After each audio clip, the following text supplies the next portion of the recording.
page. I'm going to share to Spring Nuts. Yep. And actually, I don't know if I can. Let's see if I can do Good. this. So you went live? Just give it a second. There's a little bit of a lag. Yeah, I'm not showing anything yet. I'm on Facebook. I just went over there, so just give it a second. There's about a 30-second delay. Yeah, Ryan, you're on your page. I see it. Okay, so I'm going to share it to. Let me put it on. Yeah. Jeff, I'm digging your Sun Studio shirt there. I'm a huge Sun Studio Elvis, Carl Perkins guy. Yes, Where rock and roll was born. Assuming you've been there? I have. I've never I've been there probably 10 times. I love it. I could go I wish I could work there. I've never been to Graceland yet. But Not yet, huh? You have to do so that. I'm gonna have to jump the fence like Bruce. Yeah. I'll say this, I'm a huge Elvis guy. I've been to Graceland probably 10 times, and I mean, here we are 50 years out, and it's the way it was the day he died, and it's just like you walk in that door and it's like walking back in time. It's like you're going through a time machine. It's crazy.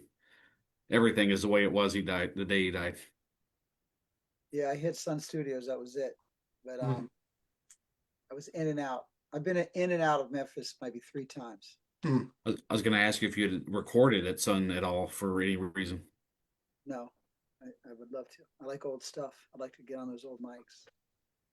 So, let's save that. Save all that. That's good stuff.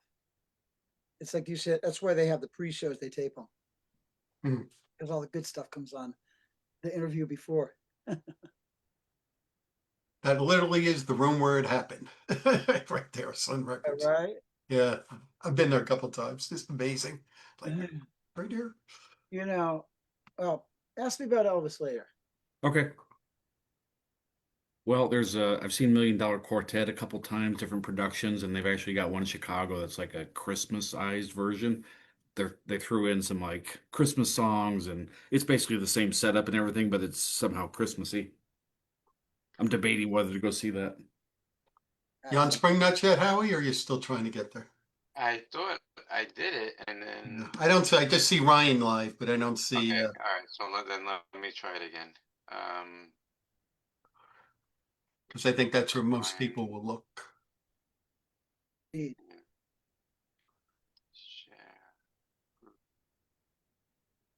Jeff, how many more shows did you have with Adam after Chicago? I did Madison. I went back up to Madison. I went to Ann Arbor, and then down to Columbus. Oh, that's right. That was So that was like my second or third show, and then I'm going to go out for a week after Christmas, day after Christmas, and go 26th, 27th, 28th, 29th, 30th, 31st. I'm a grinder, man. just got to stay busy. Okay, so we're on Spring Nuts as well. You're on? But yeah, I think we're Yep. good. You see it? I don't see it yet, Howie. Oh, it's on. Yep, just got on. Houston. There it is. Okay, good. We're good. That's good. Yes. Okay, I'm just gonna see if I can. Let's see.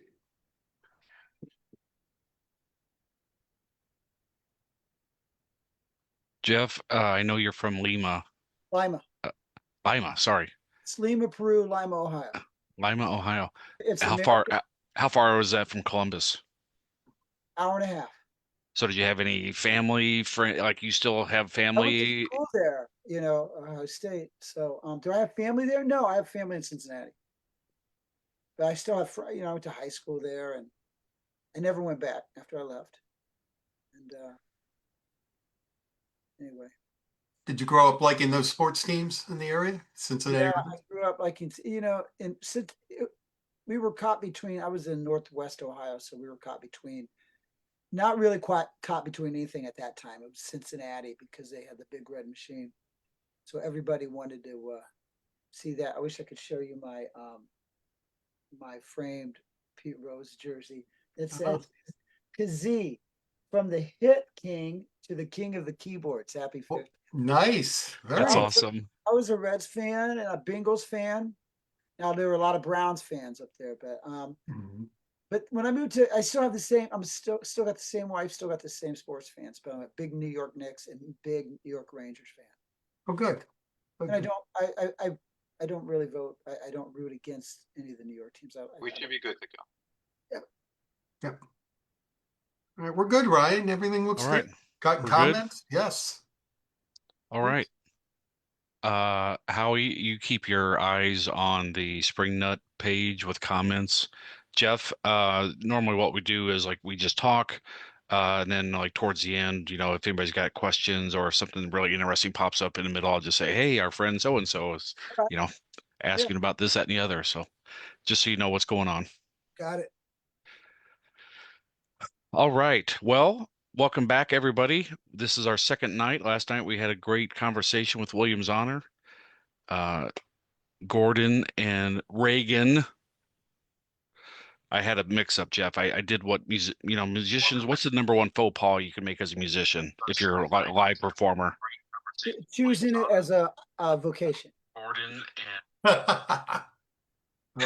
Well, Well, someone's got their volume up. I can hear the background. Yeah, I took care of it. It was Okay. me. Jeff, last night I accidentally referred to Reagan as Rachel, and I said that's his equivalent of being in Detroit and saying, "Hey, Cleveland," and or whatever. It's That's you right. don't do that. But she was very cool about it. She was very forgiving. So, thank you, Reagan, for forgiving me.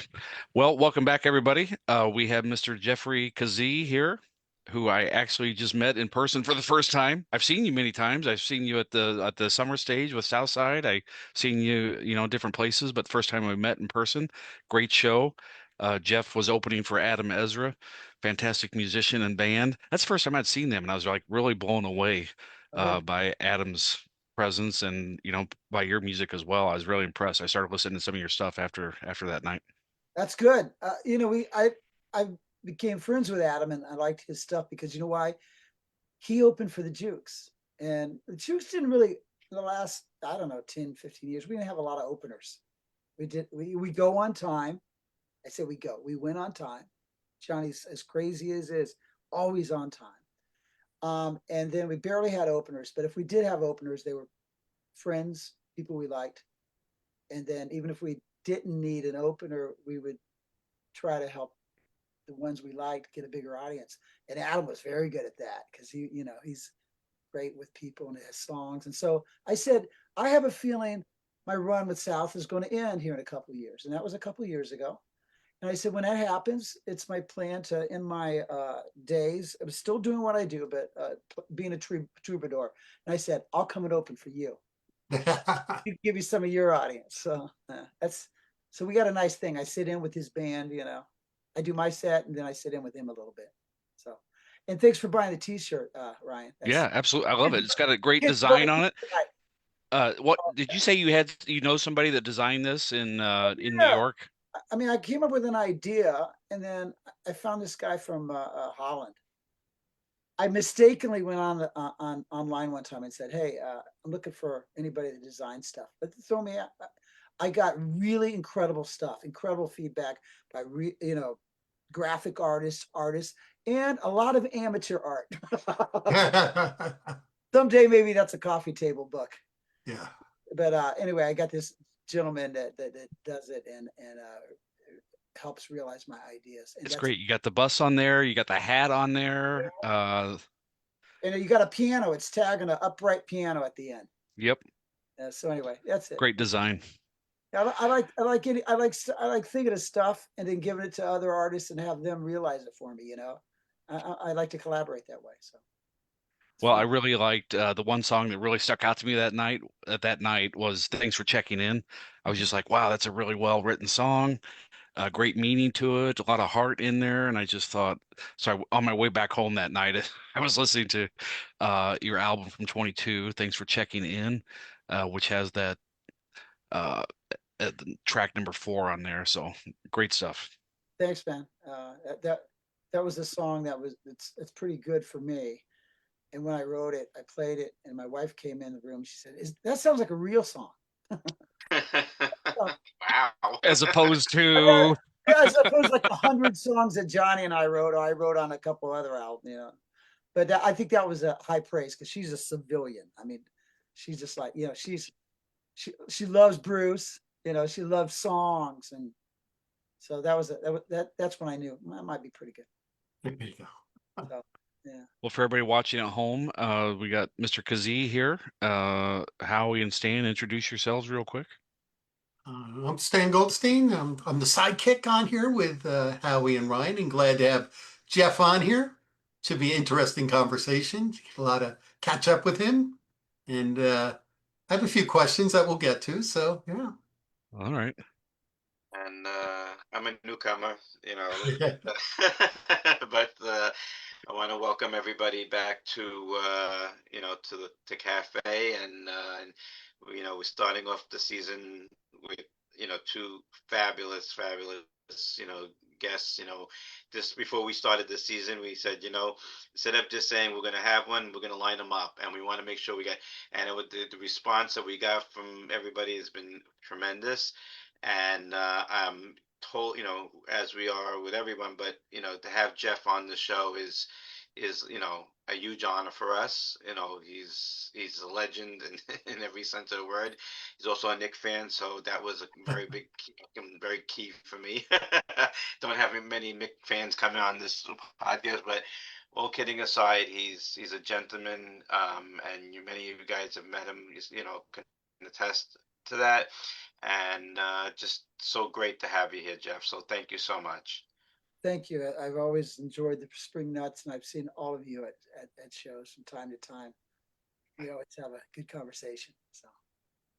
So, Jeff, just for anybody that doesn't know you, can you give us a little bit of background, whatever you'd like to share with us about your background? I was born and raised in Ohio, and a Rust Belt town, kind of the town that Mr. Springsteen sings about a lot. Mm.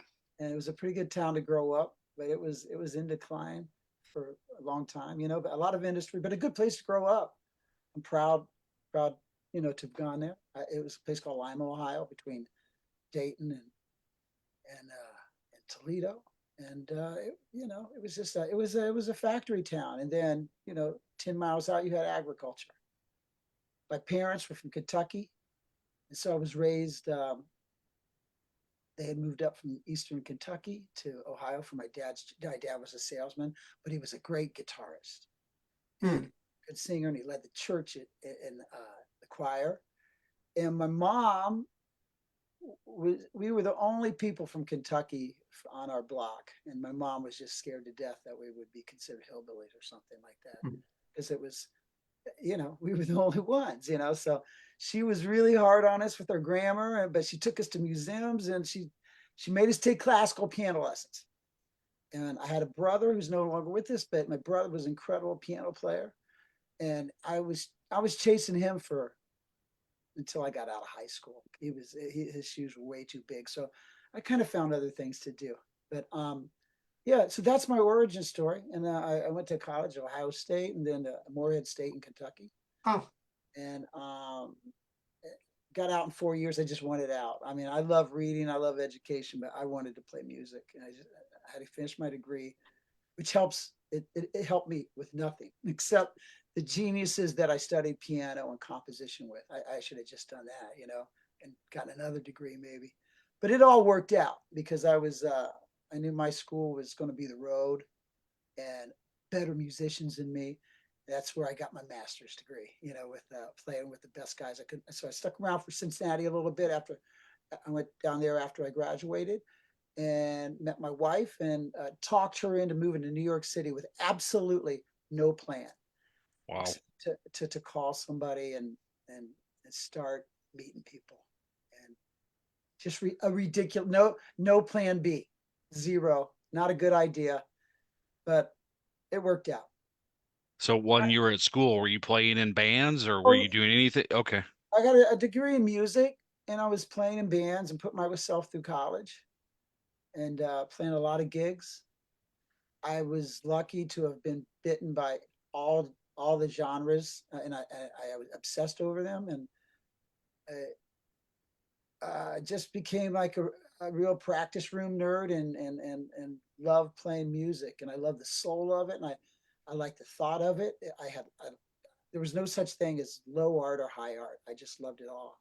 Whether it was Beethoven or it was Dylan or you know, rock and roll right from the beginning. The rock and roll is the fuel still. I was a Jerry Lee Lewis fan, you know, and Little Richard, and all those guys. So yeah, Little Little Richard just celebrated a birthday on Sunday, so amazing artist. I look back on it. I just watched a documentary about him. And it's amazing. that's a good one. You got a black guy in the deep South in the 50s, uh, pretty flamboyant for his time. He didn't, he didn't. He wore makeup and he wore flashy clothes, and it's like he wasn't hiding anything. Wasn't overt about it necessarily in a sexuality, but like for him to do what he did, he's a genius anyway. He's one of the cornerstones of rock and roll, along with Fats and Elvis and Chuck and everybody else. But for him to be doing what he was doing personally with his own life at the same time just makes it even more astounding. I mean, is there anything more rock and roll than that? Is to be completely putting it in your face, putting in people's face who you are, and letting the chips fall where they may. I mean, that's rock and roll. Yeah. And and he was getting screwed over by, I mean, not screwed over, well, a little bit, but like white dudes were covering his music and having the big hits and cashing in big. And that's fair to say. And boy, did he just survive though, right? I mean, his legacy is much more than millions of dollars made or millions of records sold. His legacy is he changed music with rock and roll. So Absolutely. Little Richard, I mean, that animal spirit, like Little Richard and Jerry Lee Lewis, they were bad boys and they were conflicted. I grew up in a religious household, like a Southern Baptist household, so I understand that conflict, and it to ride that rail on trying to please, people you love, and then being yourself. So rock and roll appealed to me that way. I like the mix of saints and sinners. So we're human, you know. So you started playing. Your mom made you take piano lessons. Yeah. Piano. Where did the organ come into your music? Well, I played. We were like basically indentured servants. My brother and I. We had to play for the church. In a good way. My dad was the music director, so he's like, you gotta learn. We learned all these hymns. You learned how to back like a preacher when he would talk at the end, which would they were trying to get to people to convert or to come down the aisle. And so if you get a real good preacher, it was like watching Southside or Bruce talk, and then you got to kill time with it. So you have to you improvise a little bit and go with the ebb and flow. And so that kind of helped me later down the road when Johnny would go on a 7-minute story that we don't know where it's going, where it's going. So those things happen. Those things are really helped me. Yeah. So you go to New York, no plan whatsoever. You're just gonna figure it all out. Walk us through what happened at that point in time. I had a friend who's a very good jazz trumpet player, Scott Winholt, but and I had studied jazz and played a lot, but I was definitely coming to play more rock and pop. And he gave me one number, and the number was a guy named Sean Pelton, who was the drummer of Saturday Night Live. Yeah. And maybe a couple of years older than I am, just maybe maybe two or three. I called him. He got back to me on his beeper, via his beeper. Got back to me within an hour, What are you doing? What do you want to do? Do you have a car? Do you do this? Where do you live? Da, da, da. All right, well, come down and see me. And that's how it started. And I still play. He's my drummer. I'm like, 75% of my gigs. We used to work together. But that was a good call. He's still the drummer on Saturday Night Live, right? Oh, yeah. He's been he got hired by a guy who gave me a big break, a guy named G.E. Smith, who was the band director. Sure. The band leader and a great guitarist, and was with Dylan for years. Mm-hmm. And I met, not through Sean, but I met GE, and he started hiring me. And so if you get a break like that, where a couple of the real good guys hire you, all of a sudden you cut the line, Yeah. So that's what happened. So I came, and it was just you just hope for a break, and if you get one, be ready. So get Well, ready. I was looking at your Wikipedia page, and there's a couple things that are near and dear to my heart that I got to ask you about. There was a mention of the Blues Brothers. It didn't say what, but it just said that you have some affiliation with the Blues Brothers. I love the Blues Brothers. I love John and Danny, obviously, but the music and where they got that from, and going back, as for me as a kid, like I was born in '74. Blues Brothers comes out in 1980. It's like my brother loved the Blues Brothers, so I got exposed to all those great artists. But then as I got into my own musical development, I was able to go back and actually listen to where they were getting that from. Yeah. So what ties do you have with the Blues Brothers? Well, I got ties with the Blues Brothers band. So, and it's funny, it was a Jukes connection, of course, because that's like a living, breathing Kevin Bacon game. Is the Jukes. We're connected to everyone, including the Illuminati, I'm sure. Let's see, how did that happen? Okay, so I started doing gigs with this guy named Mark Rivera. He plays saxophone for Billy. Sure. So he was another guy, another rabbi from me, that started. So he has this, he would do these big corporate gigs, and he would use Ringo, because he was in charge of Ringo's all-star band. Like, he was the music guy for Ringo, organize it, make sure everybody was playing the right stuff for each other. The one thing stars don't want to do is play the right stuff for the other guy. They want their songs for, but Mark was really good at that. Anyway, Billy Preston was the keyboard player. He got into some trouble, and not the good kind of trouble, but he got into some trouble, and he couldn't make like 7 or 8 big corporate dates. And for some reason, I was available, and Mark put me in there. And one of the guitarists was Steve Cropper. So that's where I first met Steve Cropper. Wow. Who found soul music through Stax Records, and produced Otis Redding, Sam and Dave, wrote the songs, and then was in of course, Booker T and the MGs. So anyway, I of course was the biggest nerd ever, and just killing Steve Cropper, asking questions. I mean, like, Mr. Cropper, and I wasn't a kid. I was like 28, 27, and I was old enough to know better, but I didn't care. I was at the feet of a god, and he couldn't have been cooler. All of a sudden, out of nowhere, Rusty Cloud, who used to play for the Jukes, would occasionally play with the Blues Brothers. Couldn't make a tour, and he put my name in to Steve Cropper, and Steve Cropper said, "I know that guy. I played with him with the All-Star band." And so I went on like 3 tours, 2 big tours of Europe, and one like a 3-week run in Japan. And Steve Cropper took me to every great little hole in the wall spot to eat, and patiently answered how he learned the bridge to whatever song or whatever. Told me the story of the day after Otis went down in a plane, and they had just recorded Dock of the Bay. That's not a unknown story, but when Steve Cropper tells it to you, and his eyes still get wet and moist, because you're a civilian, and you're hanging out together as brothers over food. That was a nice moment. So I always had affection for Steve, and he was great. So that's and then I met Lou Marini, Lou Marini and all those guys. And in Europe, those guys were stars because of the film. That shows you how big films mean to the world. Yeah. If you're on film, if you're on, celluloid, people know who you are all over the world. That's why nobody knows me in Italy. Well, Steve Cropper just They know unfortunately you. passed away last week, so God bless Steve Cropper, one of the best I've said this, I wrote a little bit about this last week, but Booker T and the MGs, cornerstone of all soul, R&B, pop, rock, and the fact that 2 white guys and 2 black guys were living together in the Deep South at that time, and they were walking that walk, they walked the talk, and they did it. And Steve Cropper was just, he was heart and soul of Stack Studios, went off and did his own thing, got involved with the Blues Brothers, but him and Booker T and the MGs, one of the best bands of all time. Well, they had the mother lode down there, because you had Sun Records in Memphis, then you had Crosstown, you had Stax. Then you had Muscle Shoals, which was another thing, in Alabama.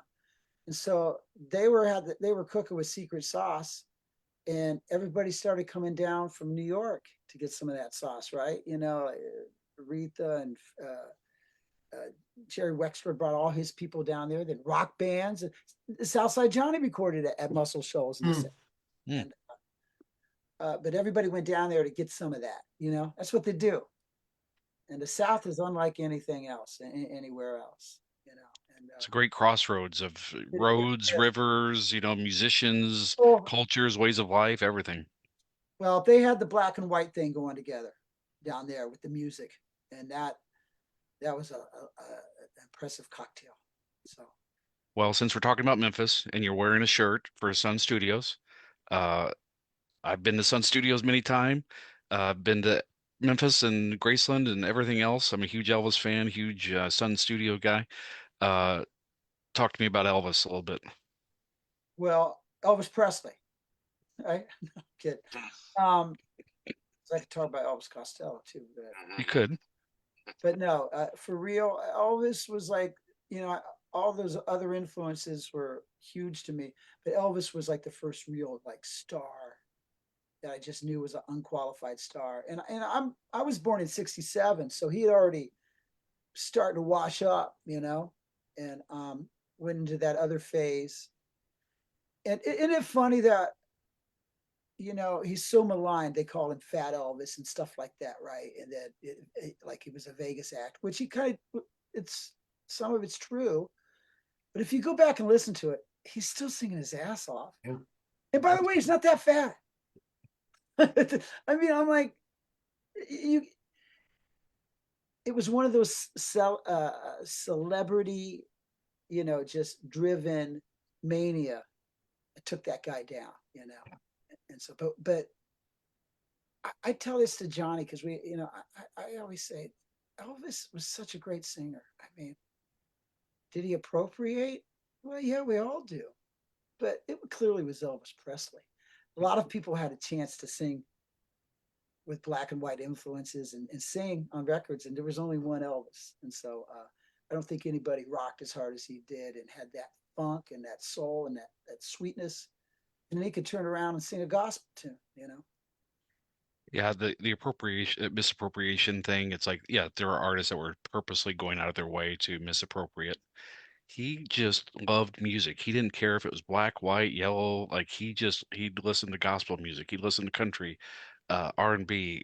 He listened to it all, and what came out of him was just that conglomeration of everything that he loved. He was just singing what he loved. He wasn't looking at it in money. Like, poor kid from Tupelo, Mississippi, with this Carnival Barker manager that railroaded everything through on the business side of it. So yeah, was he singing those songs? Yes, he was, but he wasn't looking at it in those terms. He But yeah, was if you pure talent. And he has what Bruce has, the ability to just uh, uh, elicit a very strong reaction, visceral. You know, is what do they say? The women wanted to him, and the guys wanted to be him. You know, and whether they liked the music or not, he was cool as you know what. And they only come around like that once in a while. You know, Dylan or in a different way, or Beatles or whatever. But Elvis, there's a reason they call him the king, man. Gone too soon. Yeah. absolutely. All right, so let's I was looking at Southside's catalog here, obviously. Uh-huh. Did you come in on is Into the Harbor the first album that you worked with him on? Nope. I joined a band in '97. I had a good career going here as a New York City guy. You know, I was recording sessions, I was doing jingles, I was singing, I was playing, and I was touring with other people. But I really wanted to be in a band. I wanted to write music and be in a band.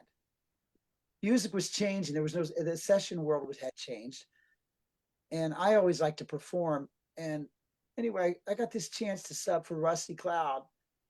Um, would you want to play with Southside Johnny? I said, yeah, absolutely, because I was an avid reader of Rolling Stone and Musician Magazine and the Village Voice when I was in high school. I tried to know everything about every band for a while. You know, like you can't get it all, but I knew who Southside Johnny was, and I thought it was great. But I really didn't know how great the live show was. I just didn't know because I didn't grow up on the shore. And long story short, I did I subbed for some gigs, and about 2 or 3 weeks later, I was like, man, that's a fun gig. It's wild. It was weird. We never rehearsed.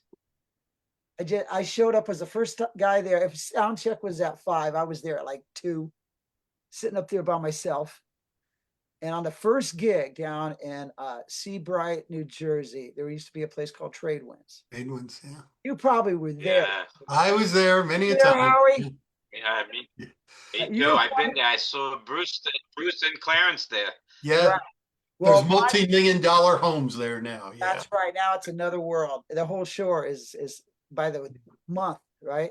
Yeah. But anyway, I went to this place called Trade Winds, and I was there. This guy comes in, kind of stalking and nasty. He's got the glasses. If you've ever seen Johnny, he goes, "Who are you?" I said, "I'm your keyboard guy tonight." And he says, "Play the intro to Love on the Wrong Side of Town." I bop, bop, bop, bop, bop, bop. Play Talk to Me. Bop, ba-dum, ba-dum. Play Fever. Ba-da-dum, ba, right. He goes, you're not playing that right. I said, well, what do you mean? Do it again. Played it. Not playing it right. I said, well, that's how I learned it off the board mix from the last guy. I don't know what to tell you. And we already had, he was kind of looking at me, and we had a great gig. But on that gig, little Steven stopped by and sat in. And there was when I walked up to the stage at sound check, after we had already checked, I come back, there's another big amp there. And it was, I said, well, are there 2 guitars? He goes, yeah, well, John Bon Jovi's going to play all night. Those were the days when John was kind of in between some tours and stuff. It was, rooming with Bob Bandiera. I think they were rooming together on the road. He was playing with the Jukes. So that was my first gig with the Jukes. And maybe a month later or something, 2, 3, 4 weeks. No pressure. But it was fun. I was on it, and there was no cell phones. So afterwards, I got to a call, and I called my wife. I said, "You got to remember, Bon Jovi was already one of the biggest rock stars in the world." I said, "You're not going to believe what my first gig was like this." And by the way, I thought it was just a 1 or 2, 3 gigs, But John Bon Jovi, we sort of hit it off, and he remembered my name, and then he had me come over a couple of years later and start messing around in his studio and doing some of his solo like gigs, but anyway, I joined a band because Rusty wanted to get off the road. And Johnny called me and said, you want to do the gigs? And I said, yeah. And then my life was ruined. 28 years ago. Wow. Yeah, that's right. It's insane. Yeah. So about 5 years, 6, it was before COVID. Everything's either pre-COVID or right, So it was about a year or 2 before COVID. We were at doing something like this at a radio station. Somebody said, "I see you got Kazee with you. How long has he been in a band?" And Johnny says, 8 years. I don't know, 8 or 9 years. And I go, I've been in a band like 18, 19 years, John. Oh, God. So Johnny's not big on details. No. I was a band leader for 15 years. I forget 8 years. Anyway. Jeff, you did some shows with Bon Jovi too. I remember seeing something from the Borgata in Atlantic City where you were one of his extra musicians. So was that just down there? Or were there other shows with him too that you played? Yeah, I would do like a lot of high paying private events with him, right? Yeah. And then they made this they covered themselves, and they stripped down like a lot of the biggest hits, but they were produced. Mm-hmm. They had like little loops on it and had quirky producers, and I thought it was great. And they released the record, and we did a show to in support of it, and that was my first big show with the band. And people hated it, not the show, but the record. They were just like, yeah, it was really well done, but there's a couple of the treatments they use on their songs on that record. I still prefer, you know. It was good, but John was chasing something, you know, and Richie and those guys. And then a couple years later, they decided to augment the band. John did. I think, I don't know if he was bored. I mean, for real, I think he was looking for some gasoline. So what do you do when your favorite band's the Jukes? You steal the two guys that are on both sides of Johnny. Yeah. And he got myself and Bob Bandiera to do Have a Nice Day tour. And we did that for like 2.5 years or something. Wow. Oh, wow. I And never knew that. Wow. yeah, that was fun because the Jukes had opened for them. I had opened with the Jukes and that was cool in Europe. But that was cool, you know. So Made some money too. what? Yeah. Made some money too, I bet. Yes. I made some money without having to worry about it for a while. You know? Right. Those were strange days. I was super busy, Stan. I was doing the Jukes, but I was super busy in New York, and I was written some commercials and done it. So times were good. And then I went out, then John called, you know. Yeah. So it's kind of weird. But you get on a run sometimes in show business, or you know, what we do, and your phone just kind of, you just go from thing to thing, you know. And but that was a good way to travel. I think they have two of the greatest rock anthems ever. Yeah. You know, Living on a Prayer and Wanted. Oh, I love it. That's we would go into Wanted, Dead or Alive, and I'm not kidding you. I'm still corny. The hair on my arms would go up, and then you'd see people just sing this song that's a legitimate anthem, you know. So that was a lot of fun. And then you know, I worked with him a little bit, a few years after that, but just things fade away. I said no to a bunch of stuff, and because I really just wanted to play more music where it was part of my family, my band. Jukes were not my band, but it was my band, you know, our band, you know. And that was my family there. So that was great. I could do that and still do other things. But yeah, my John Bon Jovi treated me great.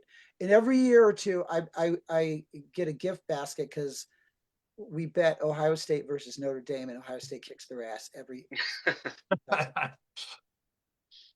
Yeah. If you don't mind me asking, what is it like to you know, to be with Southside in the band? You know, being like, you know, lack of a better analogy, like, you know, Bruce is called the boss, and he, you know, because he's, you know, and then Southside is known to be also very meticulous, and when, like you just described, you know, the first time you played the opening riffs for him, he said you're playing it wrong or whatever. Yeah. What's it like to be you know, in that kind of dynamic? Well, meticulous is not the right word. I mean, it's a good word. He's not really detailed oriented, but he's feel oriented, if that makes sense, Howie. Okay. It's got to feel right, and it has to scratch his itch. And you got to kind of deliver what he wants to hear, like, you know, to a certain point. But one of the great things about Johnny is if he trusts you musically, he gives you agency. Like he would do that with Bob Bandiera. Bobby sing a song. He didn't tell him what to sing. Then it was Jeff, you sing a song, you know. Yeah. So he gave us that. And then I was always allowed to talk on the mic with him. You know, he would talk to me and insult me. And yeah, you became his foil, like, you know. That's what I was going to say. When Bobby Bandiera left, you were the main foil. Yes. That's right. That's right. And for a while there, it was like the Three Stooges. I got to tell you that, you know. But yeah, that was fun, and it was also hard sometimes, especially, you know, if he's going through a bad time or something, which could come on, you know. I think as a front man, he was one of the most interesting frontmans ever, and I say one of the best. He's extremely smart, but he's not an effete intellectual ivory tower guy. He's got a blue collar spirit, and not just in an affected way or anything like that. You've seen him, how he dresses. He comes on stage. I say, people are like, what's he like? I said, well, he comes on stage. He looks like a guidance counselor on a bender. You know, no cool clothes. No. No cool haircut. Well, once in a while, when he grows it long, I like it long on him. But he's still the coolest guy out there. He comes out and everybody's like, wow, you know. And that's where I came up with this. He's got what we ain't got. Because there's always people that feel they're better musicians than or they can sing songs. They can sing better than that guy. They can play. I said, guys like him walk on the stage and they just own it, whether you like it or not. Mm-hmm. He would have good days and bad days with that voice. Well, on the good days, he was untouchable, in my opinion. On the bad days, then he was just surviving on fumes and soul, and then it was hard. If he's having a bad day, you're gonna have a bad day for a little bit as a band member. But in short, that's what part of it was like, Howie. My job was to be eventually became if he's cooling down, I was gasoline. If he was too hot, I was the cooler. And so that's really a lot to have, and it's fun. But it was a lot. That's why I asked the question, because the shows that I've seen you be that person. Not just musically. It seemed like he did depend on you. To me, I mean, this is my own opinion, and I could be totally off. But it looked like to me that he did feed off of you. He, in a lot of ways, mood wise or musically wise, he used you as like you said, you knew when to turn it up if he was not having one of his best days, and if he was having a good day, he would use you to as the foil to make it even that much more fun. That's the way I always I took the shows. I saw that dynamic a lot. Well, thanks. I think thanks. Yes, I think that's true. No, I mean that in a very respectful way. He always had he had Steven at the top of his career, and he had Billy. And I didn't see the years with Billy. I don't know if Billy talked as much as like Bob did or I did. But like then he had Bobby, and great. They were simpatico in so many ways, and Bobby was hilarious and charming, and just brought the goods, rock and roll. I mean, it's good. And then I had my thing, but he was the reason for the season, and so I think we all knew that, and so that was my job, was to like try to keep that train on the rail. The good thing for him is that train, that the Jukes were a freight train. You get tired of looking at Johnny, you can look at the horn section doing their stuff. You can zone in on me for a little bit. You can look at the guitarist Glenn or the bass, whatever. And it was a freight train. So then he could take a breath and get his metal back. So he was fantastic. Then we started writing songs together, and that's where I think we really opened up to each other, because it's hard to co-write. And Jeff, I went back through the catalog, and the reason I asked about Into the Harbor was that was the first time I saw, at least on Apple, the credits for you and John. So would you, what was your songwriting process? You wrote individually? Guys wrote together? Both. You would come up with an idea, and then he would come here. Can you see keyboards back there? Yeah, I can see your boards right behind you. Couch back there. And we call this the Southside Johnny Suite. I'm in Queens, New York, right? In Astoria, Queens, and it's a small house. And this is where nobody comes. My wife hasn't been here since like the Clinton administration down here. She just goes to get the laundry rooms that way, and she moves on. But he would come here, and we would brainstorm right here where I'm at. And I have a computer and a lot of great equipment and stuff, but really we would just play, and I'd get a beat going, and I got an idea, and then he would bring these notebooks. I have a stack like that back there, and every time he says, "Do I have any paper over there?" I'm like, "No," but he's got a stack like that, and it's got the best and the worst ideas we ever came up with, and a lot of them. So that's how we would do it. And then some days he would have the most of the song, and then I would come on and go, "Oh, you need a bridge here, or this or that," or I would write a lot of lyrics too. So then we'd change each other's lyrics or a word, or a phrase. So it was very collaborative.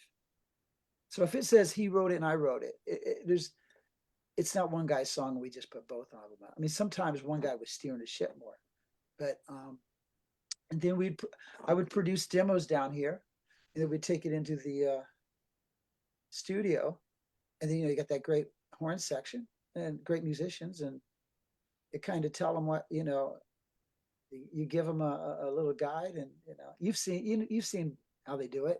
Sure. You've seen Bruce on those things. It's not unlike that. And sometimes I have very specific ideas. You know what I mean? So that's always fun to tell the horn section. No, don't do that. Do this. They're like, what? I admired the last 15 years or so. I've been following the Jukes since 1977 was my first set. Wow. I'm old. But there were so many interchangeable parts over the years. The guy Mike Saunders in the UK did a whole chart. I don't know if you've seen that. I mean, the 100 different people were Jukes. But like the last 15 years or so, it was really stable. Good It was really, and I like that. It was you, the guys. Yeah, it turned into that, right? Because I was in it when I was catching some strays. Now, I mean, I remember, as I got a little more stuff, I was some of the audience wasn't into it, but you got to fucking pivot, man. You got to change. Sorry if I said that. Nope. But you got free range. If you're an artist, or if you want to, people go, why do you make CDs? Why do you make new records? Well, why does the painter paint? Nobody asks, why didn't you stop at that one painting?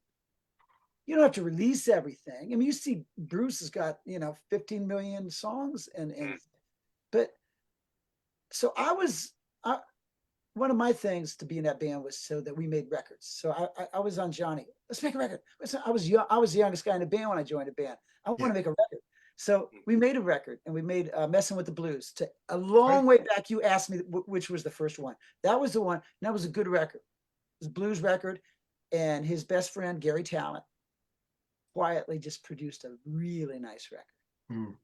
It was just me, Bob, John, Gary, and we rented a drummer down there, and we did the rhythm section, then we added the horns, we had a record, and then later on, John and I started writing more Jukes types records, so which were great. It was so much fun. Yeah. Well, I had that in 2000, and then I've listened to Soul Time many times. Two great albums. One album I wanted to ask you about. I think I remember you and John being in the studio with Dave Marsh being interviewed on E Street Nation one day, about Pills and Ammo. So it's been a while, but I remember you guys talking to Dave. Was Andy York? I'm a huge Mellencamp fan as well, besides Bruce. So Andy York's like my guy. Like I think Andy does just such a great job with John and being his musical director. Was Andy York involved in that on that album? How did that happen? We were down in this basement, and I was in an Exile on Main Street summer. It's really the only thing I cared about. I was just listening to Exile on Main Street and those records on either side, and the Stones things, and I said, Johnny, we got a great guitarist. We need two great guitarists, because they had Keith, and then I'm just blanking right now. Ron Wood. Ron Wood. No, this is before Ron Wood. Oh, somebody save me. Oh, I'm having a moment. Anyway, the one who died. I can't think of. Yeah. Look it up real quick. I'm just blank. But Brian Jones. Brian Jones. I'll get in a second. Yeah.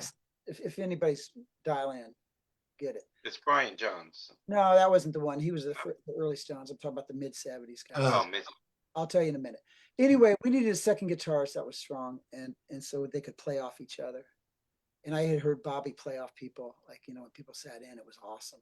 So we brought in Andy York, and he was perfect because Andy's such a great guy. He's not threatening, but he still delivers the goods, and that's what we needed, because Mick Taylor. Mick Taylor. Jesus. Yeah. Thank you, Mary Jones. I kept Harry thinking of Mick Jones. Jones. I was thinking of Mick Taylor, and Harry singing Jeff Mick Taylor Jones. and just that intoxicating mix, right? Yeah. So that's what kind of inspired. With all due respect to that, that's a great record. But that was the first record we had done that had that much edge, and I'm proud of that record. I think that's the best work we ever did. It's a great album. I just listened to it today. Just I was like, I got to go back and listen to that. It was really good. So Mm. yeah, when I knew Andy was on there, John, as you know, can be a hothead. He's got his attitude. He's got his character down at his whatever stereotypes. But Andy is a complete opposite. Very cool, laid back, but he's so good as a guitarist and a musical director and everything. So I was really happy that he was involved in that. A meeting of the minds, a meeting of the worlds. That was I was like Dr. Phil on that. I was like, how am I going to get the right guy in here to get the sound that Johnny and I wanted? And that was a delicate walk, and not without consequence in a lot of ways. But one of the best consequences was that we got like a real like that they had a really good give and go thing going back at it, and it gave that record an edge, and it kind of got us out of our comfort zone, right? And of course, Johnny loved the Stones, and it wasn't a Stones ripoff, but it was like it inspired by that. So, Exile on Main Street meet, Joe Cocker and Leon, Leon's, Leon Russell. So that's what that record is. So, and it became the Jukes, the record, and that was, I think, my favorite. Well, since you brought up Leon a little bit in that same, there was a mention of Levon Helm on your bio. You got to tell me about Levon. I'll tell you real quick. The Beatles, the band were my Beatles. The band is my Beatles. I don't know, correct me. So somehow I got a phone call from Andy York, by the way. That's right. He says, hey man, he's got kind of like a little Southern drawl, like a Midwestern Southern drawl. He goes, would you want to come up and record? And Levon's playing drums, and Marshall Crenshaw's singing, and wow, Ullman's singing. And I said yes. So when is it? It's on Sunday. Whatever. I'll just paraphrase it. I have to fly in from the Jukes, fly into Newark, and and then drive up to Woodstock. The session's at 4. I get in about noon.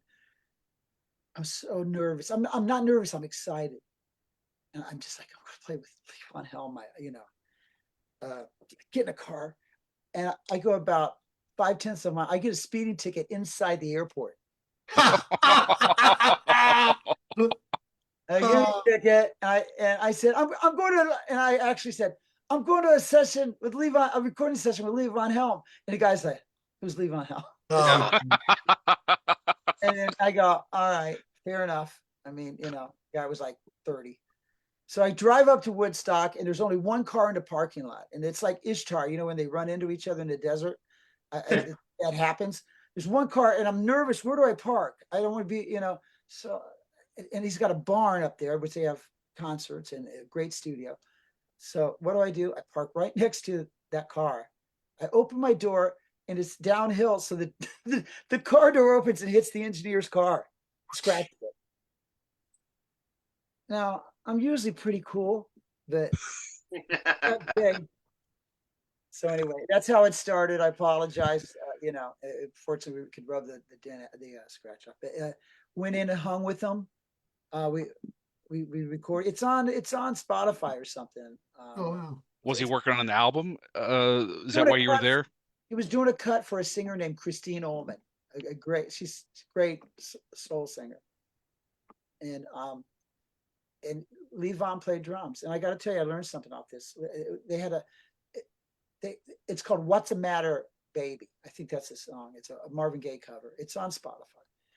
And I learned something from Levon because we were playing it. Man, he just had this feel, right? It sounded like the band. And I was flipping out, And but there was this beat where Andy wanted him to do like the record, and it was kind of weird, it was kind of backwards. For whatever reason, Levon wasn't making it. So we were listening to it. You record, then you go in the control room, and you go, oh yeah, keep that. Oh, that's good. Oh yeah, it's a lot of back patting and stuff. And it feels so good. And to get to that spot and clank, it's kind of clanky. Nobody would really notice, but we knew. So finally it gets done, and Levon says, now, fellas, that's a real good sounding track. Because, I mean, it's got a good feel to it. It's a nice vocal. He says, let's be honest, though. I'm not cutting it on that one little thing in there. And so he says to Andy, Andy, do you mind if I just do my own thing there? And Andy wisely says, absolutely. So go in there, and one more take, he does his own little thing, and that's it. Wow. And that made it to the cut. And that I learned a lot there. Be honest. Raise your hand. Don't try to make something better just because it's not the best take for you. But if you're not cutting it, figure it out or admit it. And I don't care if you're in charge or the star. So if I'm producing somebody and somebody says, hey, I think that note's wrong, it probably is. But nobody wanted to, the emperor had no clothes on, new clothes or whatever. Mixing metaphors. To be in the barn, to be in Woodstock with Levon Helm. Oh my God. And the band is your Beatles. Like I can't imagine. I got one for you. So I don't get high. And so I always said, though, if I got high, I'm not against it, by the way.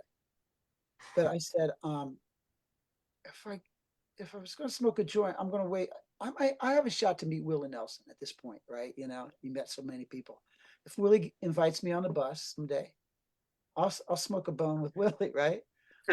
So the producer's listening to the track, and it's me and Leon out here like in the studio, and then Levon goes, hey man, and he owned the property. So he's like, hey man, there's a nice little spot down the creek. You want to go smoke a joint? And I'm like instantly transferring my Willie Nelson card over to Levon. So we're stepping out of the back door to go to the riverside. It sounds like a band lyric. And all of a sudden over the speakers, Kazee, we need you on Oh. And there you go. The 15-year-old, the Lord came down and saved my soul. Devil. I said, leave on next time, bro. Anyway. Well, we just had this conversation. I asked Gordon last night because he was talking a lot about harmonies and vocals. And I just said, we were kind of talking about, I said, Beach Boys or Beatles. So, but then I was thinking today, like, that's not a fair comparison because the Beatles were doing their thing with their limited, space. Brian Wilson was doing a whole different thing with all the layers and everything. But I was just thinking about it today and I'm like, you don't get the Beach Boys vocals harmonies without the Beatles to begin with, but then they did their whole other thing. You don't get the band without everything that came before. But Robbie and Levon talked about this. Like they really got their vocal harmonies from the Staple Singers, which is you can hear that so clearly. The minute I heard them say that, I was like, oh my God, that makes so much sense. Yeah. So what is it about the band? Just the whole sound? Well, What is it? For me, I grew up playing country music with my dad, and the band had a great old timey sound, but they were funky and they had a rock thing. But Robbie was a student of. They were Canadian, except Levon, but he was in love with American South, obsessed with it. So they had a very ground, and he wrote really smart lyrics and very clever chord changes. Not that matters to us or fans. It just sounded good, but as a composer, he really had the goods, and it was attractive and it was accessible to me, and the musicianship was exceptional, and the singing was exceptional. They had all the R&B and and old bluesy stuff together in country, and that was kind of the world I was from, the mixing country with Stax and rock and roll.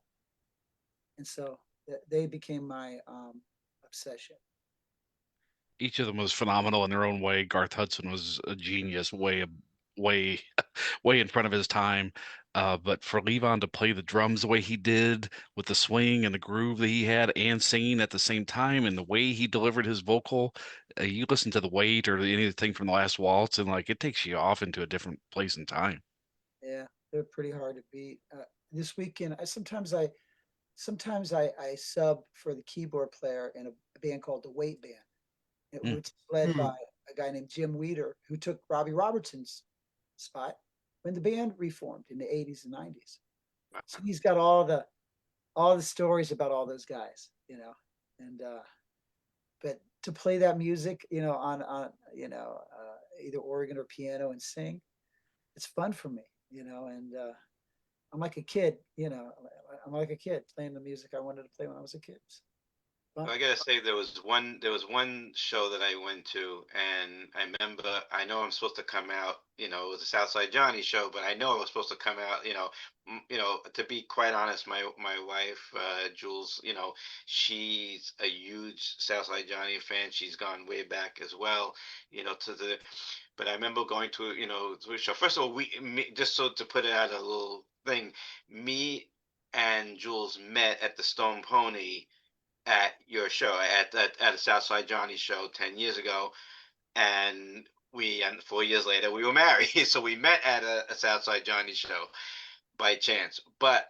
one of the shows we went to, and I don't remember exactly where it was, but I remember you took a solo spot where you did a cover of I think it's Blind Faith's "Can't Find My Way Home," Oh yeah. and I Jules was talking about, this Southside this, and all this. I this Jeff Kazee, he just sang, like, it's one of my favorite songs of classic rock of all time, and you nailed that song, and I loved it. I remember talking to you about it, but you didn't. That's not on the record, right? You didn't record that, right? I recorded Where it. somewhere. That's off a Blind Faith record, Yeah, but you did a great, great version of it. I remember that was the one song I came out of. He goes, Southside Johnny was. I'm like, yeah, now this is the song that really, wow. I was really, really. I didn't expect to hear it. I mean, I expected to hear Southside Johnny, most of the time, Right, and right, then right. when you took it, Well, great, great. that's Johnny would, like I said, Johnny was fearless. If he believed in someone that he thought it was time for that, Sometimes he would have me do something in that key. It's in the key of D, and we'd play a song called "Forever," a great song by the Yeah. Mm-hmm. little Stephen Van Zandt. And Mm-hmm. so it would be like, by the Yeah. way, that's my boyhood piano. It hasn't been tuned Oh in wow.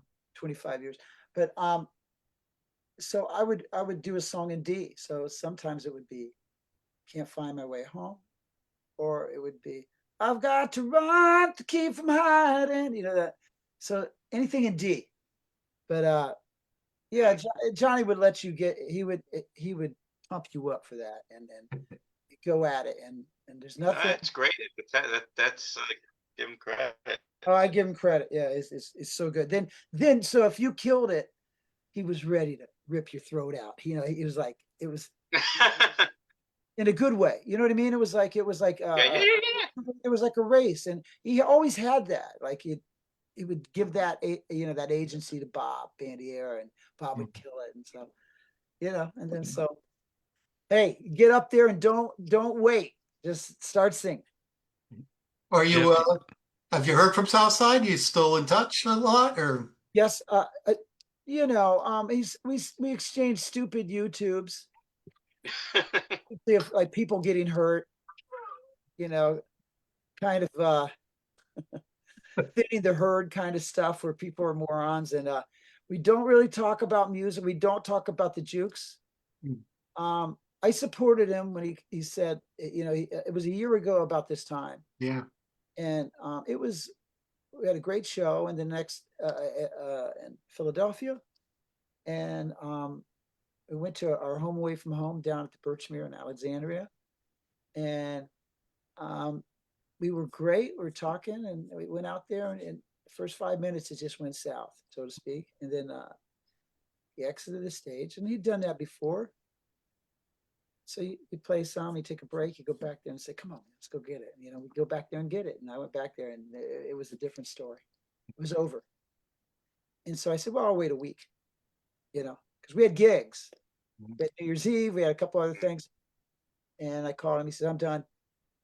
That was it. And for a variety of reasons. But really, what is he, 77 today, or Yeah. a couple days Yeah. ago? So He doesn't owe anybody anything. He went all the way to the end. Did it go out the way we thought it would? I don't know, because we were never going to do farewell gigs. Yeah. He's not that way. And you know, on the road, it takes a lot out of you physically. And then as we get older, man, you know, we have to address things, right? You know, always vigilance. And I don't know. What was it like having a New Year's Eve off for the first time in probably years? Or did you play somewhere? It sucked. Yeah. It sucked because it was still very raw. Yeah. And then I was like, this is sticking, even though it had only been a couple weeks.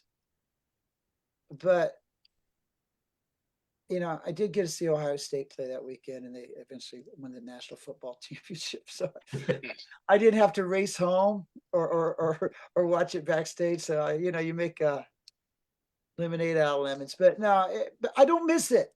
Yeah. Really? I'll be honest with you. I miss a lot of things. I'll miss playing outdoors at the Stone Pony. I miss playing at Paradiso. Do I think that he and I will write songs? I wouldn't put that past us. I don't see him singing again, though. Really, definitely not doing what we used to do. That's hard to do, man. He made 76 look like 56. He really did. And the good thing was he was like 86 when he was like 36. He was already crusty and old. So it was hard to tell. I met him when he was like 45 or 46. And So what do you got going on now? What's I didn't take the year off. I did a lot of recording for people. My phone started ringing because they knew I was home.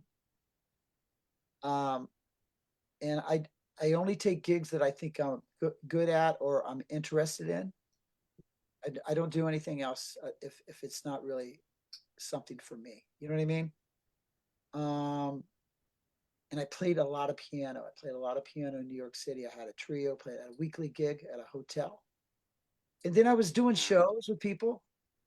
You know, I popped up with Joe Grishecki last February and the Light of Day thing. And so I'd go down to Asbury, and if my friends call me, I come out, you know, if it's something I think it's good. So played a lot of piano, practice. I had practiced daily. I hadn't done that in many years, and I'm a practicer. So I think I made some strides as my piano playing, which is very important to me. And I do solo shows. I'm doing a solo show coming up down in Asbury Park. If Looks like you got a show tomorrow. I'm doing, yeah. These guys, the Ocean Avenue Stompers, they're great. They are. They're led by Ian Gray, who grew up on the Jukes. You know, I remember when he was a kid. And but they do this Charlie Brown thing, and they needed somebody to play the piano for 5 or 6 shows, and that sounded interesting. Yeah. Because I'm a big jazz piano fan, and that's all that is. So yeah, we play the Charlie Brown Christmas, all the songs. And but then I have a holiday show coming up. Looks like December 18th. Yeah, it's at Danny Clinch's Transparent Gallery. And I usually do this. It's a one-man show. I've done it for maybe 7 or 8 years up in New York. And it's always a good time. And I play a bunch of holiday stuff, some rare ones, some well-known ones. And then if we've lost some people through the year, I pay tribute. So this year I got Jimmy Cliff, Steve Cropper, and of course Brian Wilson, one of my biggest heroes of all time. So that's going to be a little emotional for me because I was a Brian Wilson freak, and still am. Yeah, his music means so much to me. And I used to argue with Johnny, but he didn't like the Beach Boys, and I was like, that proves you know nothing, you know. And oh no, we fought. We good naturedly fought, and but he knows how much I love Brian Wilson. So, but yeah, we have a good time. So it's at 7 o'clock on December 18th, and come on down. And my wife makes cookies. If you come, a homemade Christmas cookie.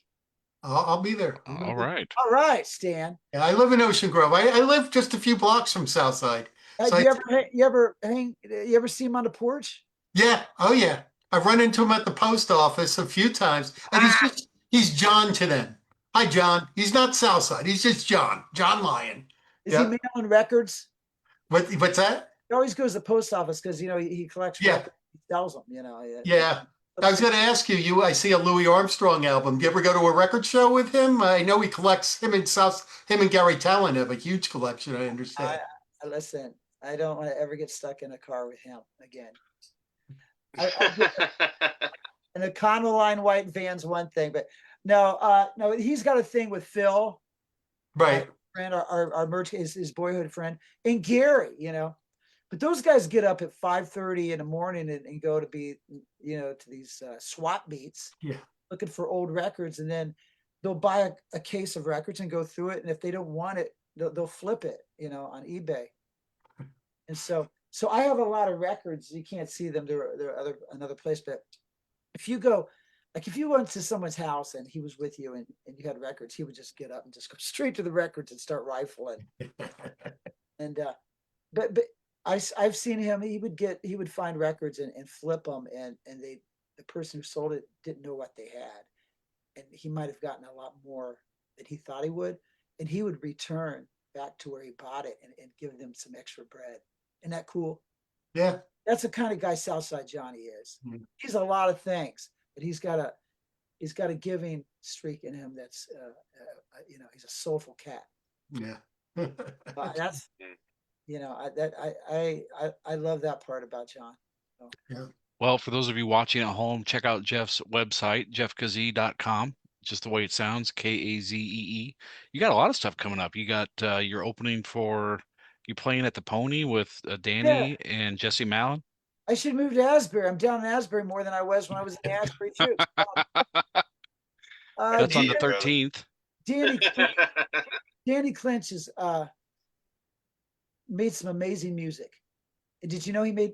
I mean, you see him playing harp, but he's got some cool music, and he's going to bring up some friends, and I'm a friend, and we're going to make some music together. Some of these, he's curated some really cool covers, and it's really cool. It's going to be nice. So we're going to open for Jesse Mallon, who, of course, is one of the great songwriters and guys. So it's going to be a special night. So we'll do that. And did you see where I'm at next? I'm in Boston. Now you can tell me how I'm going to do that, how I can get to Boston by 3:00 for sound check. And I don't know how I'm going to do it, Rich. Well, on the 23rd, you're at the Roxy in New York. Yeah. Then you're out with Adam again for a few shows. Yeah. You're all over the place. Yeah, keep him busy. That's good. Man, I'm a grinder. Mhm. The only days are like airplane seats to me. That once they're gone, they're gone. Mm. So if I get to play with great musicians and something new, and I can bring something to it, I'm still going to do it. I go to the music first, and I let that guide me. So that's corny, but it's true. And and I get to meet great people like you, music fans that know what the hell you're talking about. I mean, I apologize to everybody for so much talking, but it is a podcast. No, it was. No, we this love is- it. That's the whole point of this, man. Yeah, you're so interesting. Gosh, yes. Yeah. My wife's like, yeah, you go down there and talk. Yeah, no, that's been fun. That's fun. Well, you picked a good night because the Rangers aren't on and the Knicks aren't on. Yeah. Yeah, I know. Tomorrow night. I'm Yeah. sneaking a peek at the Eagles game, Eagles Chargers game. Are you an Eagles fan, Stan? No, Giants fan, suffering Giants fan. Oh, Yeah, longtime Giants fan. yeah. Jeff, something you just said impressed me. You've been playing now for how long have you been playing the piano? Well, 58. I started playing, legitimately at 8, which is kind of late. You should start, if you're a serious player, 4, 5. But my brother was so good. I was so intimidated. Mm. I got late to start. But yeah, 50 years I've been playing. So And you've then been playing for 50 years, and you just said a few minutes ago that you're still trying to get better, and I'm like, oh my God. I, yeah. I think my life is a combination of confidence and insecurity at the same time. Mm. And I try to go where I'm insecure and I fix it if it's something I want to do, right? So I try to call the best drummers, the best bass players, and play music that I feel that I can always learn more. So I'm always practice. I'm always listening. I write down, I got to learn something like that. And so, yeah, for me, it's about chasing, once in a while I hear something back and I go, oh, that's not bad. That's pretty good. And so it's crazy. But that's the way I am. That's the way God made me, man. And so, and fortunately, I have a lot of means and, opportunities. And I would have never guessed that my life would have turned out like this. Hmm. It's been very interesting. And what's interesting is with Southside retiring, you got a whole new chapter now in your life. That was one chapter. The book is continuing. That's true. Well, he was very kind. He let me take some sabbaticals to go with some other people, either due to money or artistic interest. But I always would come back. He always saved it for me. And I told him, if you find somebody, keep them. I can't just take. But I was very dedicated to him. He was dedicated to me. And to your point, Stan, I have a better. I mean, I sound woke here, but I have a better work-life balance now because I always had a full-time job in New York playing music. And then I had the Jukes, which is a full-time job on the road. And somehow I kept my marriage together, or we kept it together. And I saw my kids, go to college and bought a house in New York City, and pretty happy. And I got to tell you, I saw John recently. The only time I've seen him is he came to my daughter's wedding about 6 weeks ago. Ah. And he came. Congratulations, Jeff. Great. Yes. Oh, thank you. And he was like their weird uncle. Let me tell you one more story that's related to down here. So he comes over and he's staying on the couch. He's a bachelor. I mean, sort of. It's complicated. It's complicated. And he would come over here, and we have this couch, but it comes out to be a very good bed. It's not like it's really good. So I would come down, and the bed was never out. It was just, it became clear he was just sleeping on the couch. So my wife, who he adores, and she adores him, came down. She put sheets so you could put over the couch, And he says, "Ah, baby, I don't need those." And she says, "They're not for you."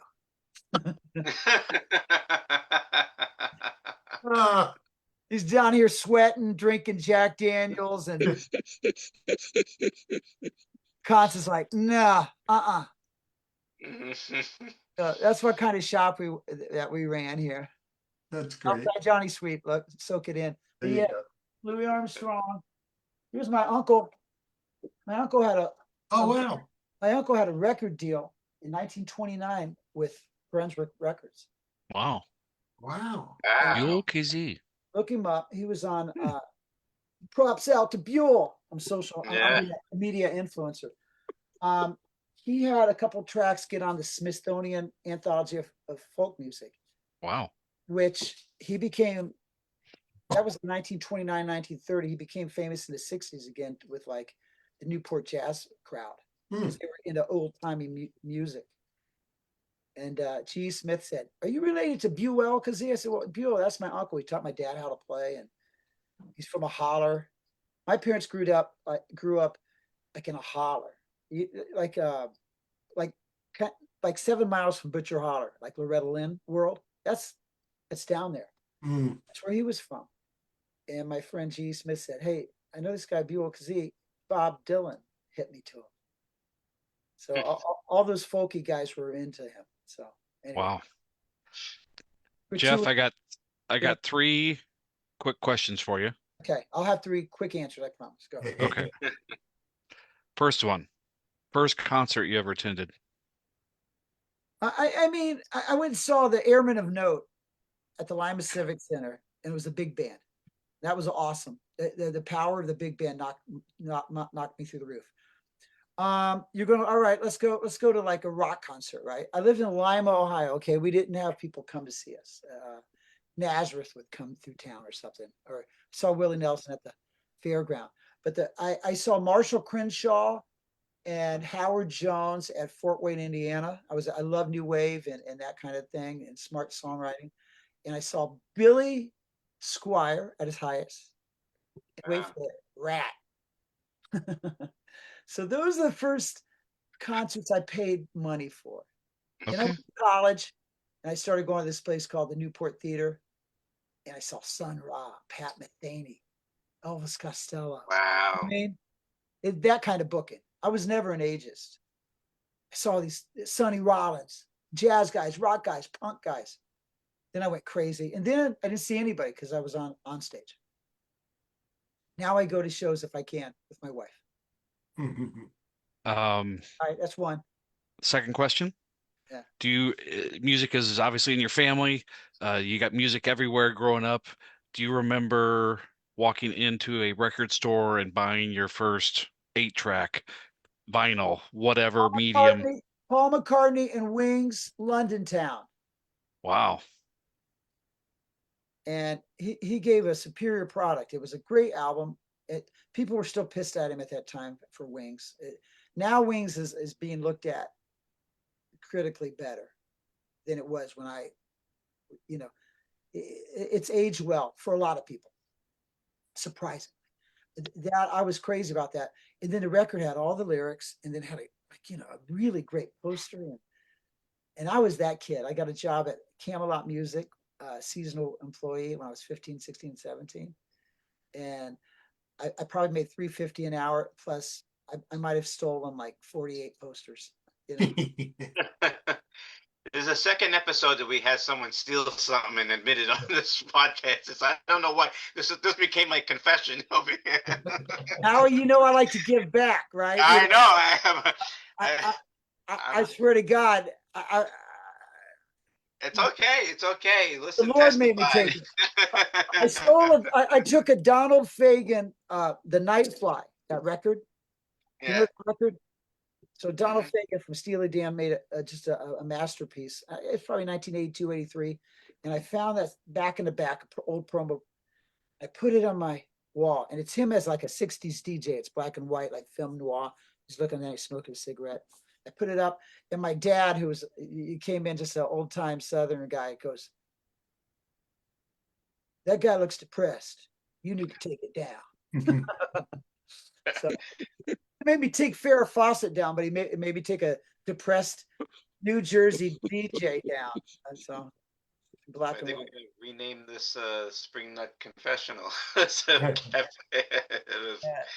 We have one Sammy Steinlight. It says that you have a great story about Charlie Hustle and Ed Sullivan Theater.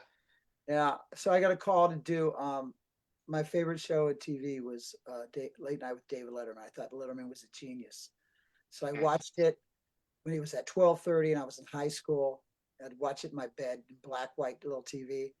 And then I watched it through college. And the band was incredible. Of course, they had Paul Schaefer, but like Steve Jordan, Will Lee, and everybody would sit in with the band. They didn't come in with the band, right? They'd sit in. And I was like, wow. And then Paul was playing this box, man, this like Booker T thing. It was a Hammond organ. So out of nowhere, Paul got sick or something, and I had played with the drummer Anton Fig 3 nights before. They must have called like the 5 guys they normally would call. Call came to me, and I went and subbed for the David Letterman show. I did it like 5 or 6 times. Was this NBC or CBS? Wow. CBS. CBS, okay. And I live in Astoria, Queens. It's right next to the Queensboro Bridge, so it was fast. But I initially said, "Yeah, right," and I hung up because I thought it was somebody screwing with me. They called me back, and Anton Fig he's from South Africa originally. He's like, "Jeff, you need to come down here. I'm serious. It's real. I was like, holy shit. So I went in there, and then I say, who's the guest? And my all-time sports hero, he's problematic now. But as far as the game was played, that wasn't problematic because Pete Rose. And Pete Rose was Oh, yeah. the Wow. cast. My uncle's favorite. Wait, Yeah, just put great. this together. My comedy showbiz hero of all time, like Carson, but I liked him. Letterman was my era. And then my guy, sports.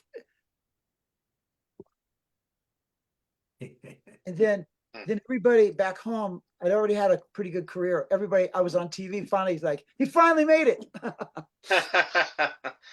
Wow. And let me give you the caveat. I call my mom. I said, after 2 or 3 days, I don't hear from her. I say, Mom, did you see the show? She says, my friend said you were really good. And I go, you didn't watch it? She says, Wow. and dude, she was beautiful, but she was a Depression era, oldest of 10. Wow. Always waiting for the other foot to fall, right? And by the way, she was right.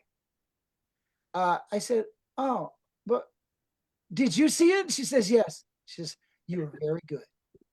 And then I said, thanks. And she goes, Jeffrey. I said, oh shit, here comes Jeffrey. Jeffrey. I go, yeah. She goes, have you thought about teaching?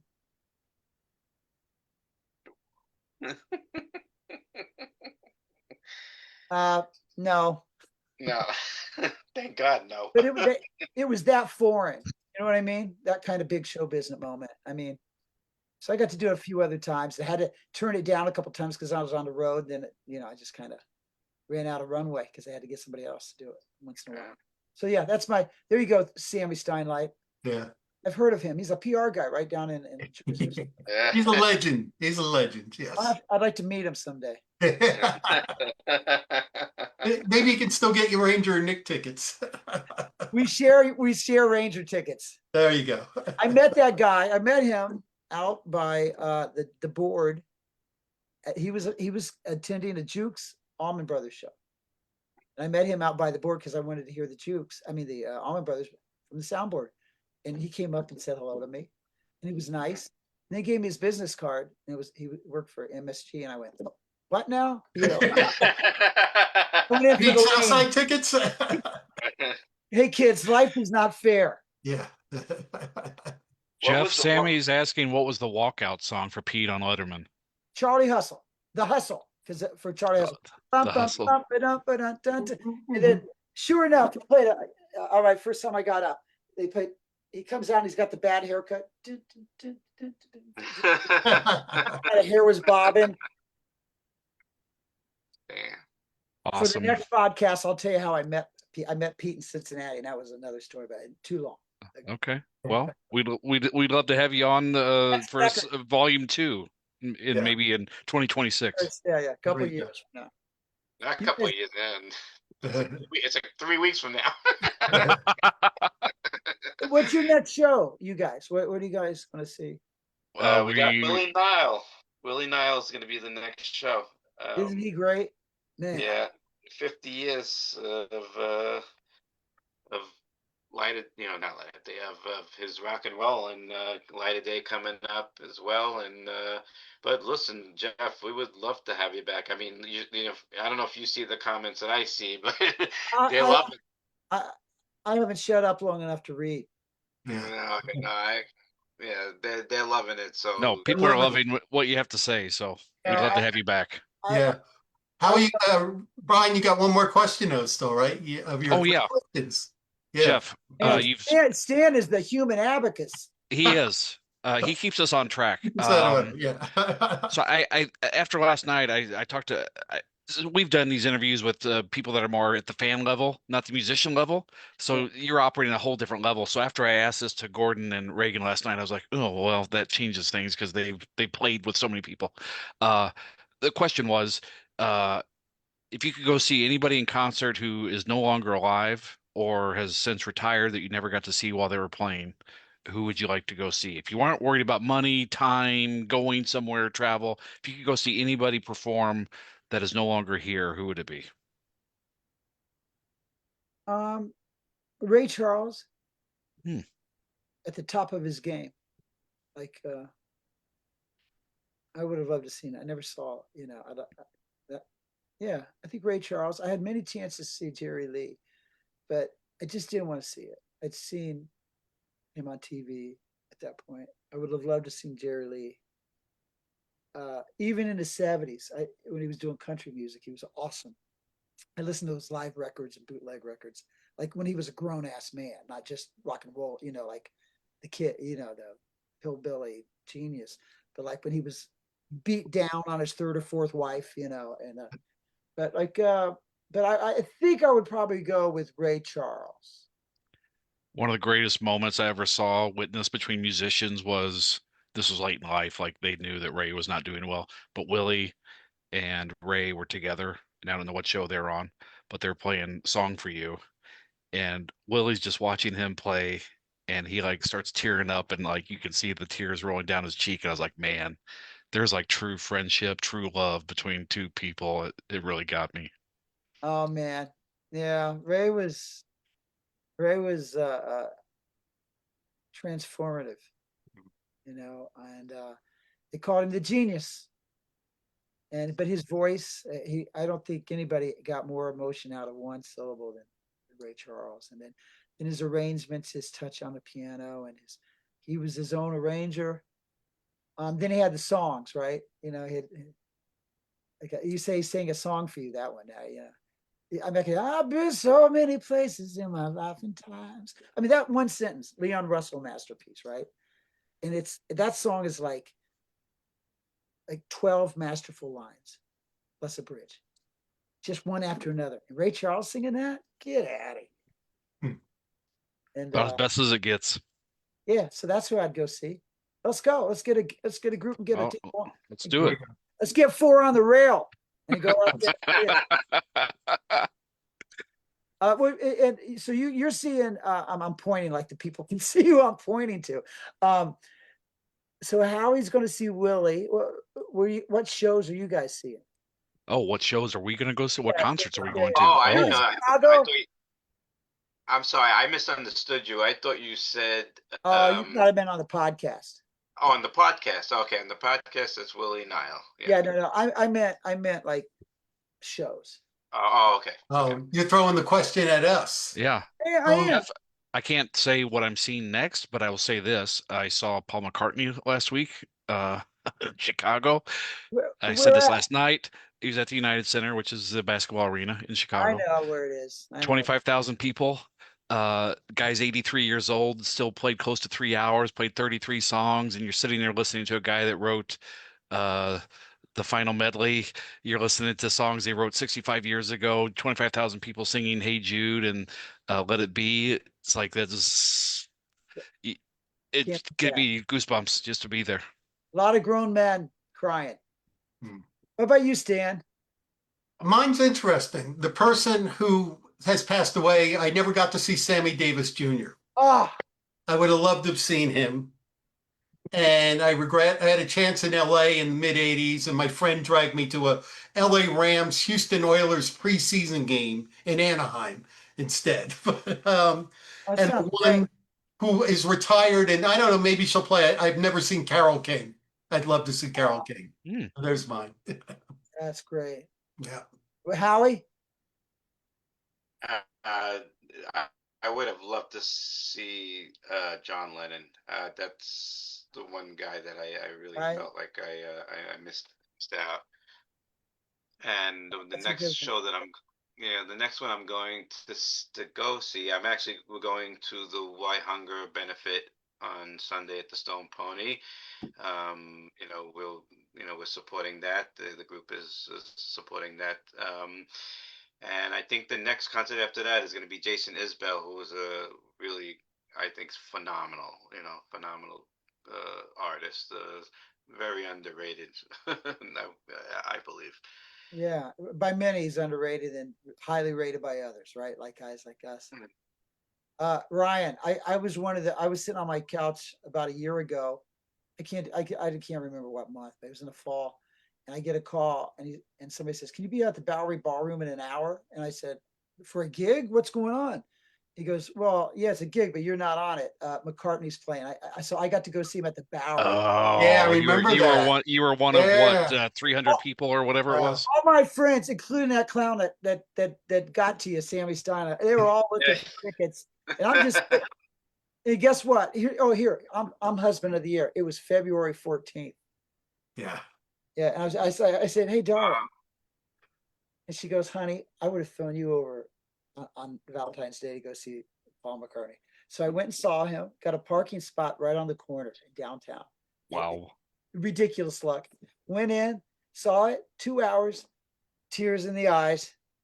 Once there was a way, get back home. Homewards. And Once that it went, was and I just, away. then I looked up, and up in the balcony, there's this dude like this. It's Larry David doing this. Pretty good. And you know, he gets done, and then he goes, anyway, Wow. going to shows is the best. I live vicariously through guys like you that have seen so many shows. You've seen more shows than I have, and I have a lot of friends that just I live vicariously through them, and they'll set lists Yeah. and I want to thank you guys and everybody listening for helping me put my kids through school and having a life and being able to have a career. And I'm very humbled that you even want to hear anything from me. And I'm going to give it to you whether you want to or not. But I just want to say thank you. I have a lot of gratitude for all of you. So thank you. Well, thank you. Well, Thank you. This was very rewarding. Thank you, Jeff. Thank you. I gotta tell you, and I say this to a lot of and this is where I like to just come in. I don't think many of the artists that we have on here, and this includes you, because you're saying what you're saying. I don't think you guys can possibly realize the impact you have on us. On Music is such a powerful thing. It's probably one of the last things on this earth that can bring us together. I truly believe that. In this crazy world that we live in, music and what you guys do, and then I'll even bring up something that you've done. I've seen, and we brought up yesterday with Williams Honor, and it was something that was during a period that that was so depressing for so many people during the COVID era, and we couldn't go out and see music and whatever, and we were watching your live streams, and we were watching and how that kept us going. Okay, it was such an important period. I think we're going to realize that later on in life. We're not there yet, but how, those live streams that were being done to keep the music going, you know, really gave people strength during that time. And you deserve the credit. You, Southside, everybody who that has brought so many years of entertainment and music. I don't think you could ever, and I know. Listen, I don't think you can ever understand how much you've done for people's lives. And it's not just some kind of cliche. And I'm not trying to blow smoke because you're standing in front of me, but I'm a very big believer in that. You know me, Jeff, in that way. You know what we represent. You know how we're people, we're about community, and we're about all that stuff. The music and what you bring to us is such a huge part. So we thank you for that. You're welcome. Thank you. I'm a fan of music too, so I understand it. We're a little different than you guys, but we do share that. I still have. I'm a fanboy, and sometimes people can knock me out. Still, music still means there's some songs I can barely listen to because I can't. They mean a lot to me. You all have like a favorite song, right? When the artist goes into it, where somebody's just like, I can't. I felt that way about Jimmy Cliff, and so at very, very trying times in my life when I had some heartbreak as a grown man, I went to Jimmy Cliff's music, and Many Rivers to Cross. I would sing once in a while, very rarely, because it meant so much to me. But that guy gave me that. Bruce has spoken to me in that way, while he was talking to all of us. and many people like this. So we're lucky to share that, right? So Yeah. enough self-aggrandizing Yes. behavior. I wish Check you out Jeff. Jeff, I just want to make one more comment. Greg Allman's birthday was today. really I was doing some research earlier, and you got to have a tremendous version of Midnight Rider. You go to YouTube, just type in Jeff Kazee Midnight Rider. Fantastic version. So, good. Yeah, he's great. It's his birthday today. Wow. yep. Happy birthday. Definitely birthday. Yes, sir. Well, Jeff, this has been fantastic. We truly appreciate you taking the time. We caught you on a good night. So, but we thank you for sharing and being so generous with your time and your stories and just sharing your whole experience with us. Thank you. Yes. thank you guys. And somebody screen grab Ryan's face. His I want to read the posters back there. I'll send you a picture, Jeff. It's like watching those cable shows. I'm reading the books on the. I'm more interested in the albums, artwork, the books than the speaker. Aside from you. Yeah. Of course, of All right, course. listen. One more plug. Go to jeffkazee.com, and if you like my music, it's streaming everywhere. I'm proud of the record. Thanks for checking in. I got my first record out there. I did. Ryan's modeling the T-shirt tonight, and so Yep. appreciate. It's a beautiful that. shirt. A lot of people don't buy. Thank you. Buy hard copies and stuff, and they say I'm just telling you. People say, I love the music. I listen to you. I stream it. I bet I don't have a CD player, and I said, get a freaking T-shirt. It helps. It helps. It helps you make another record. Yes. That's what I use. I If just there's anything that we do can it. promote, if there's anything we can promote for you, Jeff, always reach out to me. Always I do. mean that. We're doing it right now, but better than that, we're doing it over a conversation. And if you like the music or you like anything, let me know online, and I'll probably type back. It might not be immediately, but I really appreciate all of you. Thank you. Thank you, Jeff. I'm Really. gonna Thank you, Jeff. press OK, which means I'm out of here. Okay. So All right. Southside said, I'm done. Oh, it's over. See you later. Love you, Thanks, Jeff. Jeff. Thank you. Thanks, Jeff. Thanks. Bye-bye. Take care. Thanks everybody for joining tonight and last night. This will be available for anybody. People keep asking, can we watch this after the fact? Yes, it's on Springnut page. It's on my page.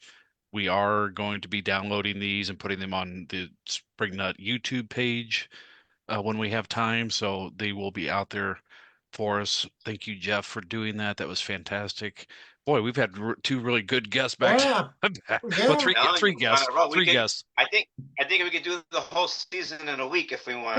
The way we're on that road, but I tell you what, Stan's retired. Howie, you and I need to get retired somehow so we can just do this like every day. This is like our gig, And we'll be back Thursday with Willie Nile. Yes. Will Eastern. Nile is next, guys. All right. But I will say one last thing. This thing's supposed to be like when I make the pitch, by the way, to all these people, and I made this, huge thing. I went on this huge PR run, a month ago before I brought it to Ryan and Stan. I said, okay, we got people this time, and we don't have to chase them. This was supposed to be a half an hour show somehow it became confessional for everybody, and it's like 2 hours every An hour night. and 45. Yeah. We had a game plan about 8:55, start wrapping it up, ask some questions from the audience. And Hey, Jeff had a ton of good things to say. Gordon, it was wonderful. Yeah, we got Gordon forcing his mom, strong-arming his mom into shoplifting a Kiss album at the age of 5. Jeff's walking out with Donald Fagen posters. Like we getting it all, man. This should be we should have a Spring Nut confessional on Sundays. Like maybe we have a confessional. Yeah. The time went by. I was like, oh man, I felt like we were on for a half hour. Great stories. All right. All righty. Good night. All right, Howie, Stan, good night. Thanks, Ryan. Thanks, Howie. Good night. Bye-bye. Bye-bye. Thank you, Bye. everybody. Bye. Well, that was enjoyable. Thank you, everybody out there in Facebook world for joining us. We appreciate you tuning in and taking your time. Sorry we did not get too many questions, but Jeff had a lot of good stuff too much to throw in there. We do the best we can. All right, we are out. Have a good night. We will see you on. Got too many computers, too many mice going here. We will see you on Thursday night.